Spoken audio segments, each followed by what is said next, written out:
Pessoal, bom dia, bom dia. Bom dia, espero que vocês estejam bem. Bastante gente nova, né? Bastante gente nova aqui entre a gente. Feliz pra caramba de ver todos vocês. Eu já vi alguns rostos ou outro aqui, vai e vem, mas eu acho que não todo mundo. Você que de repente aqui é a primeira vez mesmo. Tem alguém que é primeira vez? Você, primeira vez? Mais alguém? Primeira? Ninguém? Só? Pessoal, o Adriano, primeira vez. Marcos, seja bem-vindo.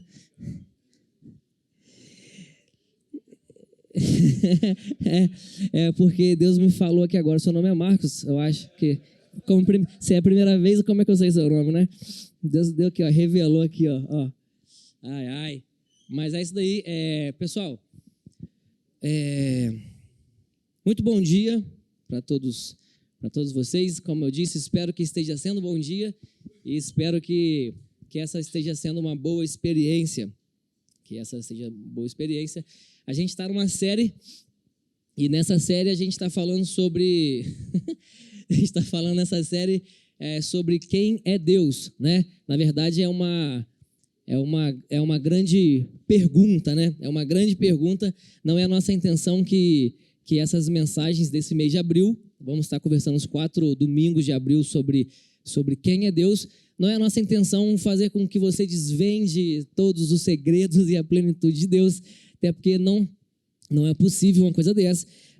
Na verdade, a nossa intenção é que vocês saiam daqui justamente... pad, esqueci de pegar. Esqueci. Então, a nossa intenção não é que vocês saiam daqui desvendando os segredos de Deus, conhecendo tudo sobre quem é Deus, até porque não tem como a gente saber disso. Então, valeu, Paty. Então, a intenção é que essa série seja um impulso para a gente, de repente, começar a buscar saber quem é. Que seja um impulso, seja uma grande pergunta, que a gente não está entregando uma resposta, a gente está colocando mais pergunta para que, de repente, seja um impulso, né? O mundo ele é sempre movido pelas perguntas e que esse impulso faça a gente buscar conhecimento, faça a gente buscar um pouco mais sobre quem é Deus, faça a gente querer conhecer quem é Deus. Tem um comportamento muito interessante que é chamado de Dunning-Kruger, que é esse gráfico aqui. É uma relação entre conhecimento e confiança, ou conhecimento e insegurança, mais ou menos é assim. O que ele fala para a gente? Esse é um gráfico de um comportamento psiquiátrico, na verdade. O Marcos deve conhecer bem, Tuzlano. É um comportamento psiquiátrico, então é tese, é comprovado, isso não tirei do Facebook. Então, mais ou menos é o quê? Conforme a gente busca o conhecimento, a nossa relação de confiança em si, como se fosse segurança ou insegurança, ela reage. Então, quando a gente começa a buscar alguma coisa, quando a gente começa a estudar sobre alguma coisa, adquirir conhecimento, nessa caminhada de conhecimento, a gente vai ganhando confiança. Até que a gente chega a um ponto que está lá em cima, que a gente está, no nosso início da nossa jornada de conhecimento, a gente está cheio de confiança, porque é conhecimento novo, conhecimento faz isso com a gente. Conhecimento faz a gente achar que a gente conhece pra caramba, que a gente sabe todas as coisas. E nessa jornada de conhecimento, conforme a gente continua se aprofundar em conhecer, a nossa segurança, a nossa confiança cai. Até que depois de tanto conhecer, nós nos tornamos pessoas inseguras. Parece que seria o contrário, mas não é. Nós nos tornamos pessoas inseguras. Por quê? Porque quanto mais a gente conhece, mais a gente percebe o quanto que falta para ser conhecido. Quanto mais a gente se aprofunda em saber, se aprofunda em conhecer, mais a gente enxerga o macro do tamanho do que existe para que ainda seja conhecido. Então, a gente começa a ficar numa posição de insegurança. Porque agora eu comecei a perceber que existe muita coisa, muito mais coisas do que eu imaginava para me conhecer, e eu ainda sei tão pouco. Mesmo que a gente esteja numa jornada de conhecimento muito mais para frente do que quando a gente começou. Mas a nossa confiança estava autona e agora caiu. Quando que a gente consegue voltar a ganhar um pouco de segurança, de deixar de ser inseguro? Quando? Quando a gente começa a continuar na nossa jornada de conhecimento, mas não é porque a gente começa a conhecer muita coisa. A gente ganha segurança não é porque a gente agora tem bastante conhecimento. A gente ganha confiança porque agora a gente aceita as nossas limitações. E na nossa jornada de conhecimento, a gente aceita a nossa humanidade, as nossas limitações, então a gente reconhece que a gente só pode saber até ali mesmo. Então a gente aceita o pouco que a gente alcançou, porque é tudo que a gente conseguiria alcançar. Então é o nosso ponto de confiança. Eu acho que, por mais que não seja a minha área, né, psiquiatria não é minha área, mas eu acho muito interessante porque é um comportamento que se aplica em tudo na nossa vida, e inclusive na busca sobre quem é Deus. Quando a gente começa a buscar quem é Deus, no início, a gente começa a aprender uma coisa ou outra, a gente fica cheio de si. A gente acha que conhece sobre Deus, conhece sobre todas as coisas, a gente começa a ficar seguro pra caramba, a gente acha que a gente é o mestre da situação, até que, conforme a gente se aprofunda em conhecer, a gente começa a perceber que Deus tem muito mais a ser conhecido. E quanto mais a gente mergulha, estuda e adquire conhecimento, mais a gente vê o tanto que ainda falta para ser revelado. Quanto mais próximo de Deus, maior ele fica. Quanto mais próximo, maior. Então a gente começa a estar nesse estado de reverência, nesse estado de se prostrar, nesse status de humildade.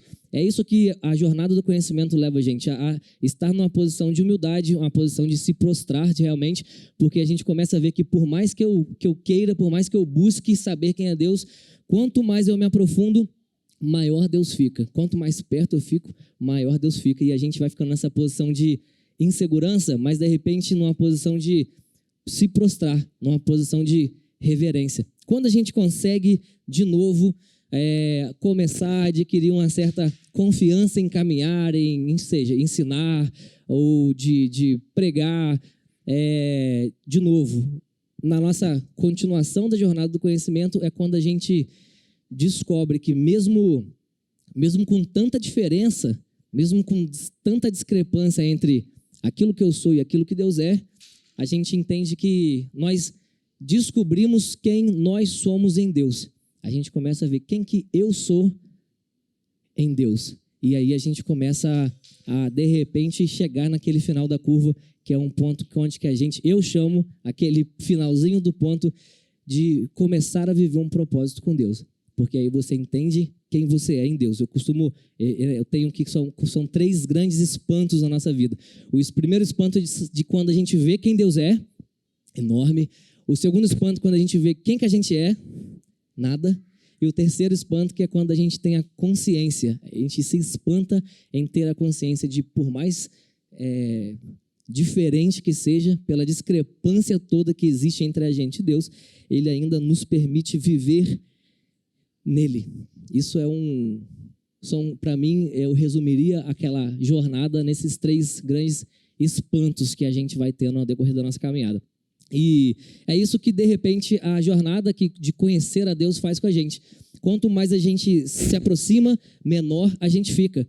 Quanto mais a gente mergulha em conhecer a Deus, mais incompreensível parece que Deus fica. Mais indescritível, maior, mais imponente, mais poderoso. Quanto mais perto, mais longe parece que a gente fica de alcançar a plenitude de entender. A gente começa a compreender, então, que a gente precisa de estar numa posição de reverência. Aquela situação parece que prostra no peso das nossas costas e a gente começa, de repente, a entender o significado de glória. Significado de glória. Glória e peso é a mesma palavra. No original do hebraico é a palavra kavod, que é a mesma palavra. Peso e glória são traduzidas de uma mesma palavra de verdade, de fato, de acordo com a tradução, de acordo com o contexto, vai para peso, vai para glória. Então a gente começa a entender o significado de glória, quando essa jornada de ver o tamanho de Deus, conforme Ele se revela, mais a gente se prostra, porque mais pesado fica contemplar um Deus como Ele se apresenta, todo-poderoso. E aí, eu de repente, para que a gente consiga um pouco ilustrar isso melhor, porque parece muito místico, né? Muito místico, muita muita visão, muito Deus, o que está acontecendo? Tem um Deus na mitologia grega, que é o Atlas. Não sei se vocês conhecem, normalmente ele se apresenta dessa forma, algumas literaturas Atlântida.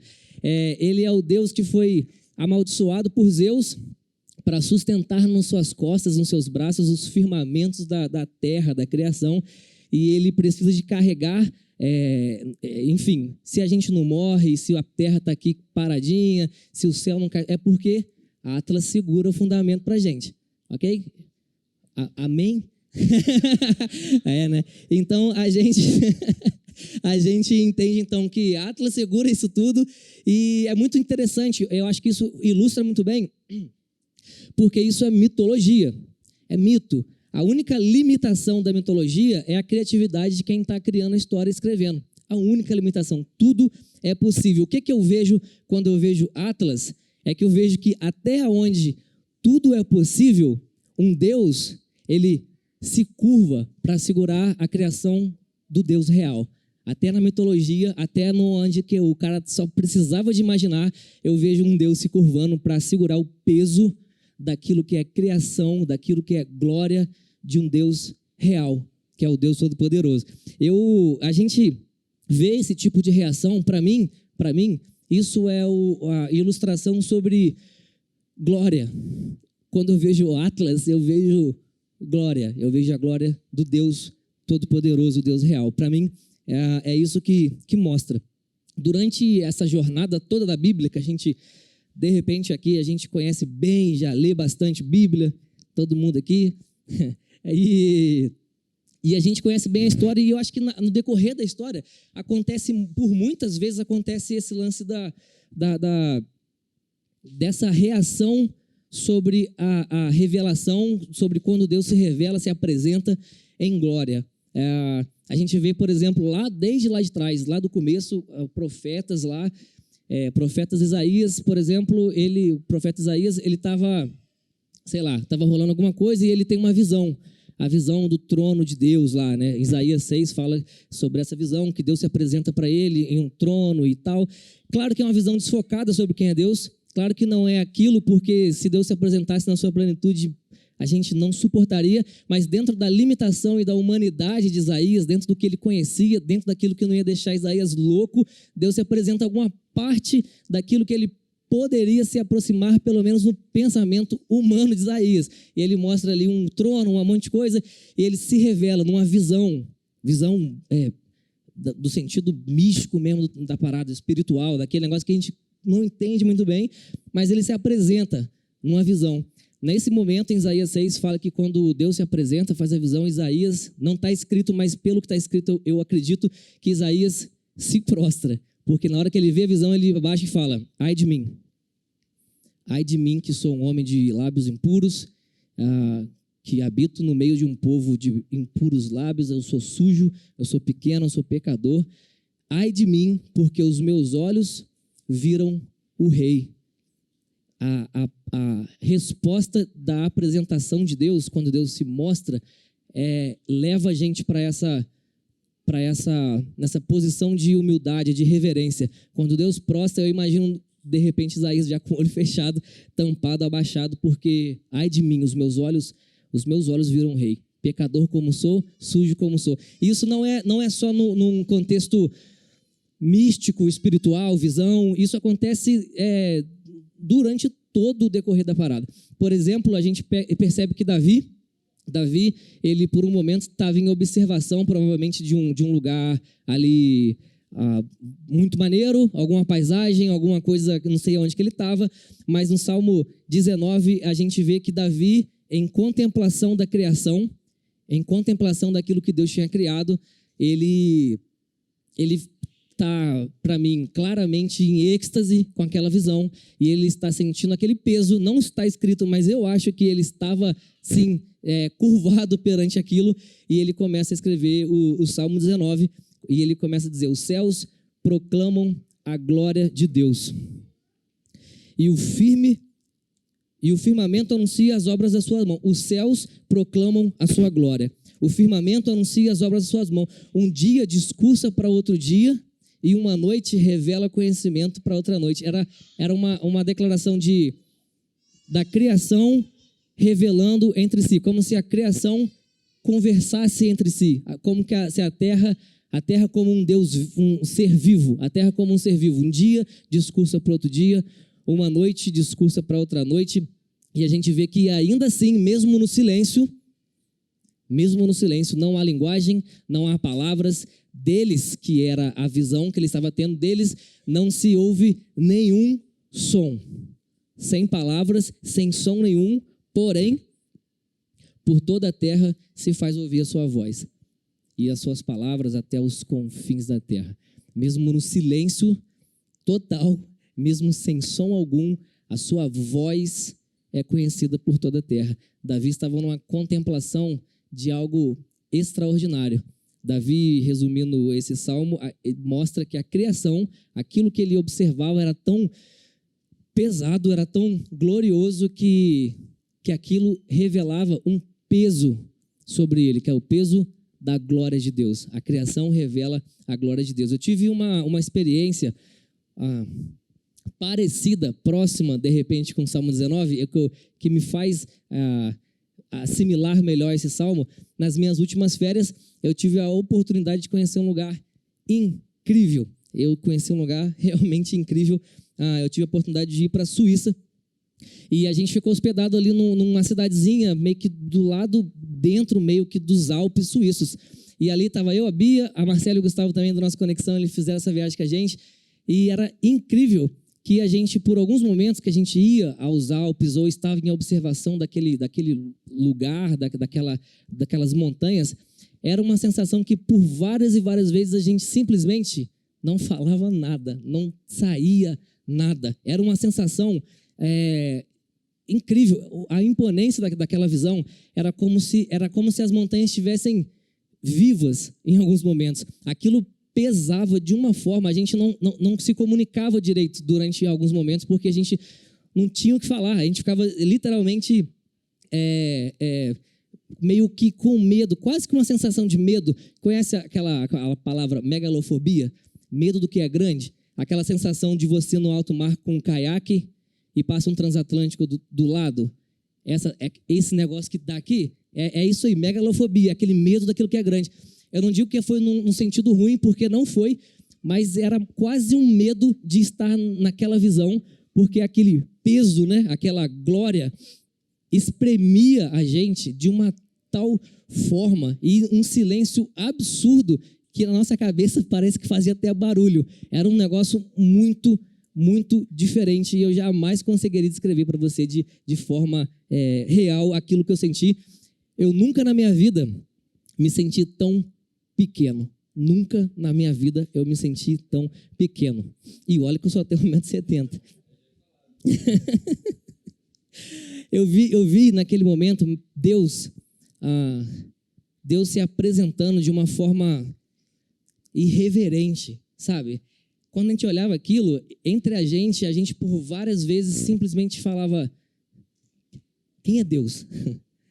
Quem é Deus? A gente, como que algo tão terrível igual esse, como que algo tão temível e terrível, tão grande, tão denso, como que algo tão pesado pode, ao mesmo tempo de ser tão terrível, ser também tão formoso, me atrair de tal forma. É uma sensação incrível que eu percebi mais ou menos como se fosse Salmo 19. Era a criação revelando a glória de Deus. Por vezes, a gente mesmo, entre a gente, era legal porque a gente ficava algumas horas, assim, sem falar, meio que olhando, e entre a gente só, às vezes, literalmente, com os olhos cheios d'água. Literalmente com os olhos cheios d'água, falando: quem é Deus, cara? Se essas montanhas aqui carregam tanta glória e o negócio pesa tão forte sobre os nossos ombros, sobre a nossa humanidade, o que dirá daquele que criou todas essas coisas e sustenta tudo isso na palma da sua mão como se não fosse nada? Aquela contemplação de glória, aquilo tudo, no final das contas, o pouquinho que a gente conseguia se expressar era: quem é Deus? Quem é Deus, afinal de contas? Quem é Deus? Aquilo foi uma experiência assim de transformadora. essa exposição à criação da glória de Deus. Eu vejo que ao longo da história inteira da nossa vida, Deus ele se manifesta de várias faces, de várias formas. Ele se manifesta como amor, ele se manifesta como humano, paz, água, enfim.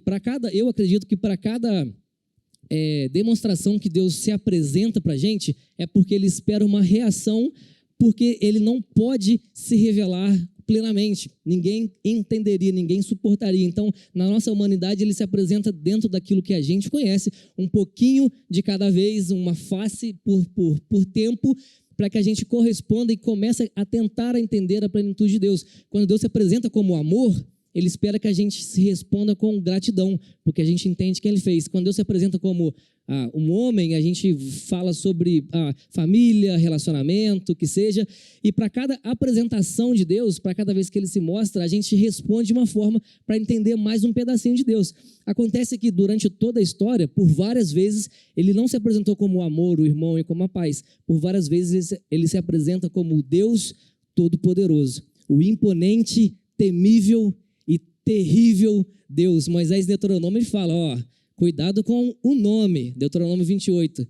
Eles nem falam, né? Eles falam o nome, cuidado, temem as suas palavras, vocês precisam de reconhecer o temível, o grande e terrível Senhor.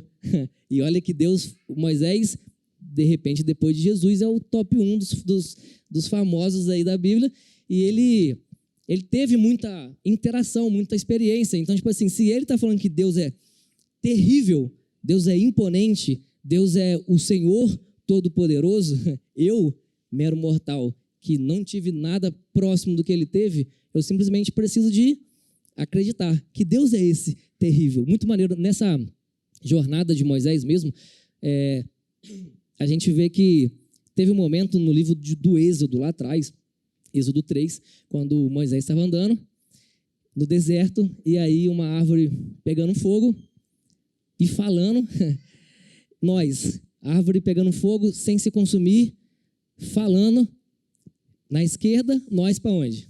Para a direita. Vamos correr dessa árvore, porque essa árvore fala. Moisés, brabo como era, diferente, ele falou assim, uma árvore falante, eu vou lá conversar com ela, por que não? E aí a árvore pegando fogo, e aí a sarça, a famosa história da sarça, ele chega e é Deus se apresentando para ele. Caramba.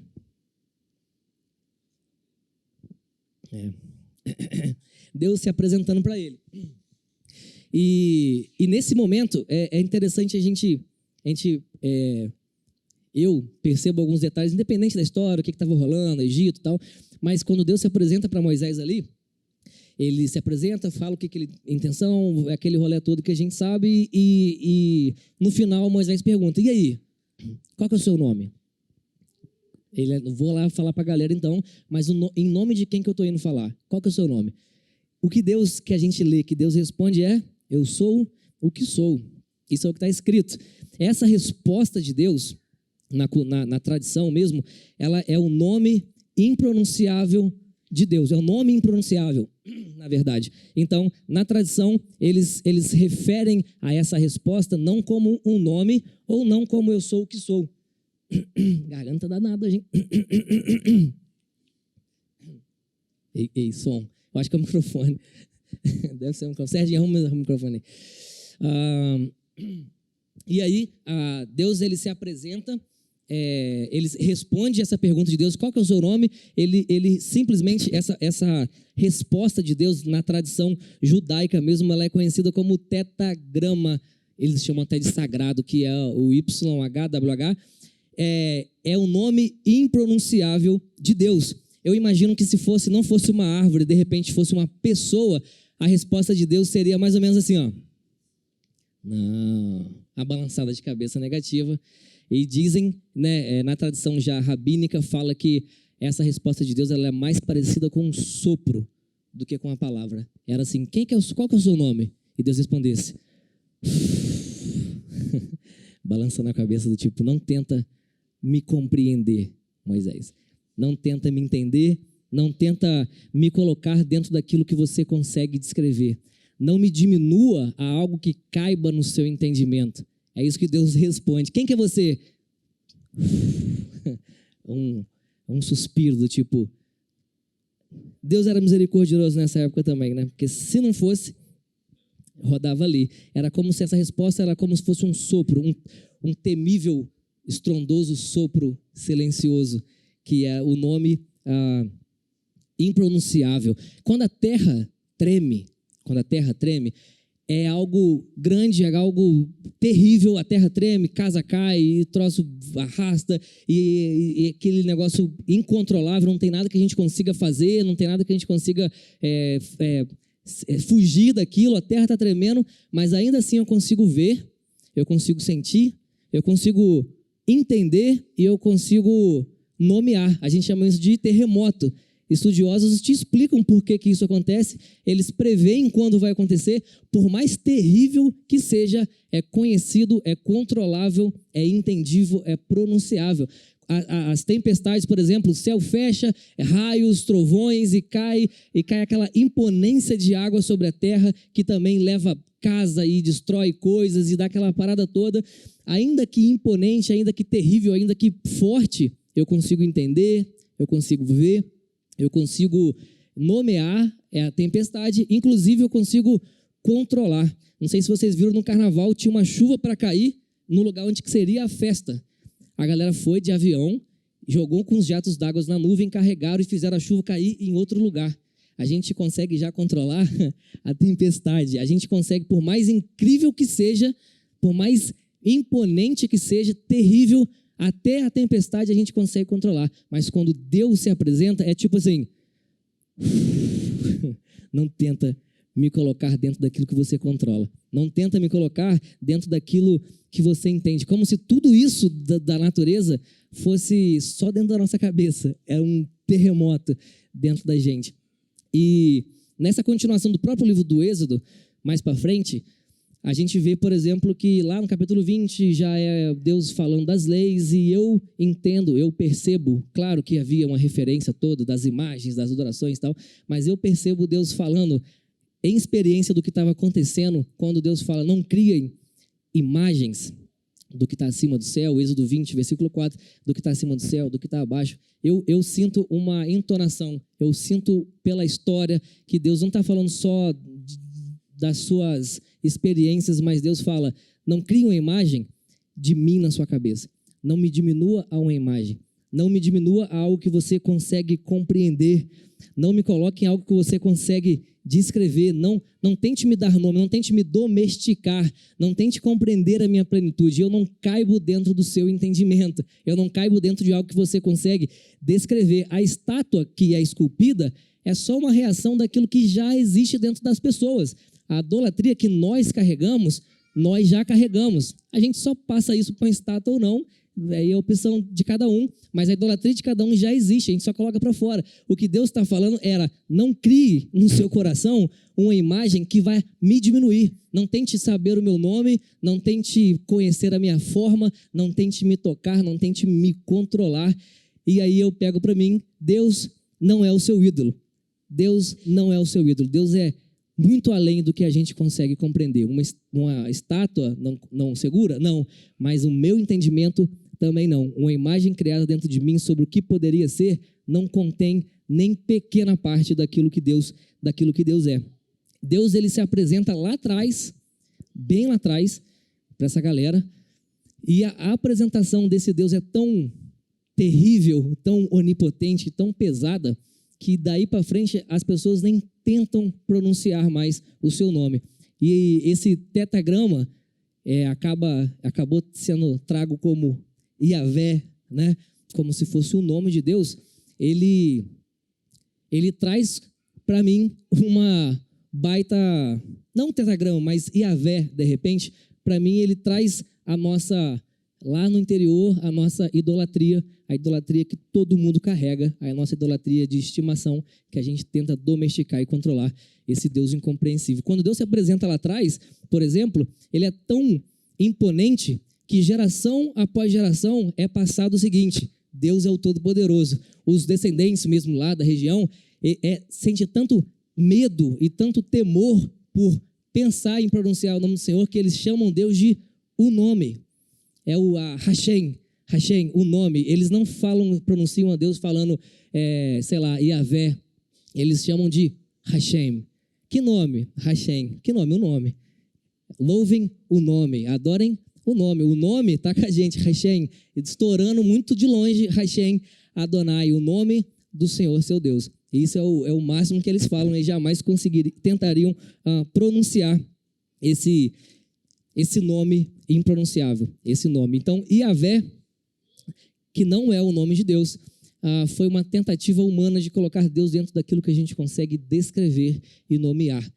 Vai para o inferno por causa disso? Não, vai não. Eu estou falando que existe uma intenção por trás de todas as coisas. Quando a gente quer colocar Deus dentro de algo que eu entendo, isso para mim não faz um sentido. Quando Deus se apresenta, a única coisa que a minha reação é levada a fazer é me prostrar.